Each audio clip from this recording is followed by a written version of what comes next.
In the Swami's scheme of things, however, it would almost seem as if such In the Swami's scheme of things, however, it would almost seem as if such tasks were to take that place in the spiritual education which had previously been occupied by systems of devotion.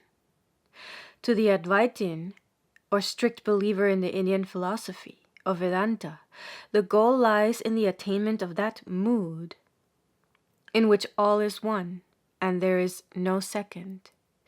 To one who has reached this, worship becomes impossible, for there is none to worship, none to be worshipper, and all acts being equally the expression of the immanent unity, none can be distinguished as in any special sense constituting adoration.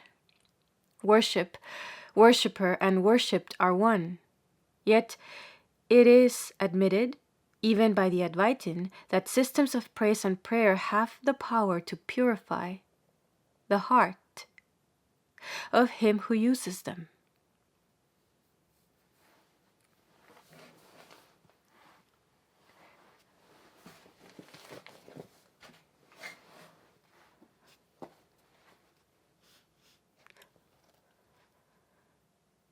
For clearly, the thought of self is more quickly restrained in relation to that of God.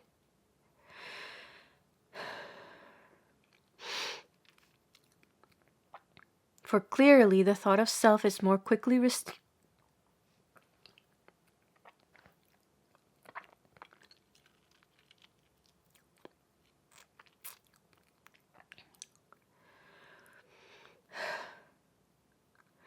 For clearly, the thought of self is more quickly restrained in relation to that of God than to any other.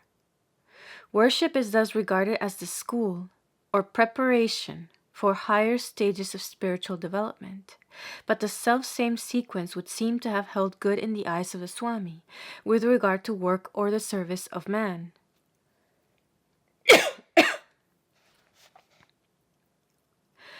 The purifying of the heart connoted the burning out of selfishness. Worship is the very antithesis of use. But service or giving is also its antithesis. Thus he hallowed the act of aid and hallowed too the name of man.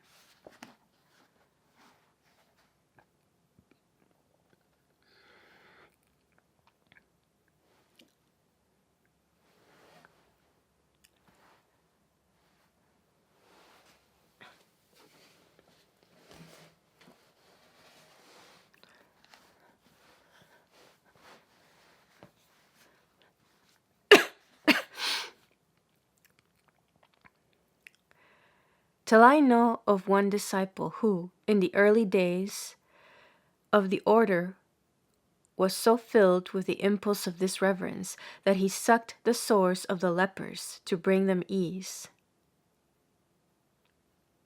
Till I know of one disciple who, in the early days of the order, was so filled with the impulse of this reverence that he sucked the sores of the lepers to bring them ease.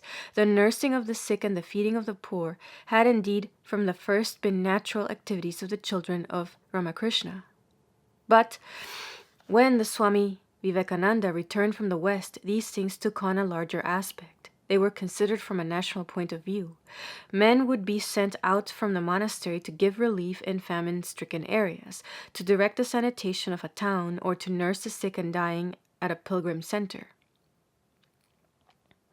One man started an orphanage and industrial school at Murshidabad. Another established a teaching nucleus in the south. These were, said the Swami, the sappers and miners of the army of religion. His schemes, however, went much further. He was consumed with a desire for the education of Indian women and for the scientific and technical education of the country. How the impersonal motive multiplies the power to suffer, only those who have seen can judge. How the impersonal motive multiplies the power to suffer, only those who have seen can judge. Was his life indeed a failure, and he was sometimes tempted to feel it, as he was sometimes tempted to feel it? Was his life indeed a failure, as he was sometimes tempted to feel it, since there never came to his hands that 20 million pounds, with which, as he used to say, he could have set India on her feet? Or were there higher laws at work that would eventually make a far greater success than any that could have been gathered within a single lifetime? His view was penetrative. His view was penetrative as well as comprehensive. He had analyzed the elements of the development to be brought about. India must learn a new ideal of obedience. The math was placed, therefore, on a basis of organization which was contrary to all the current ideas of religious freedom. 1,000 new articles must be assimilated.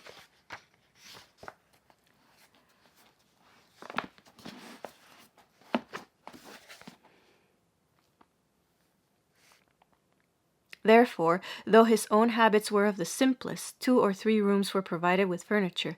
Digging, gardening, rowing, gymnastic exercises, the keeping of animals, all these were by degrees made a part of the life of the young brahmacharians and himself, and he would throw a world of enthusiasm into a long course of experiments on such problems as the sinking of a well or the making of brown bread. On the last Charok Puja day of his life, a gymnastic society came to the math for sports and prizes, and he spoke of his desire that the Hindu Lent should be celebrated henceforth by special courses of athletic exercises. The energy which had hitherto gone into the mortification of the body might rightly, in his opinion, under modern conditions, be directed to the training of the muscles. To a Western mind it might well seem that nothing in the Swami's life had been more admirable than this. Long ago he had defined the mission of the order of Ramakrishna as that of realizing and exchanging the highest ideals of the East and of the West.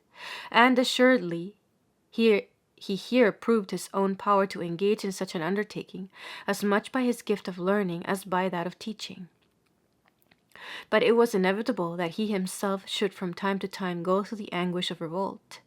The Hindu ideal of the religious life, as a reflection on earth of that of the great God, in the divine Empyrean, the unmoving, the untouched, pure, free, ever the witness, is so clear and so deeply established that only at great cost to himself could a man carry it into a fresh channel. Has any one realized the pain endured by the sculptor of a new ideal?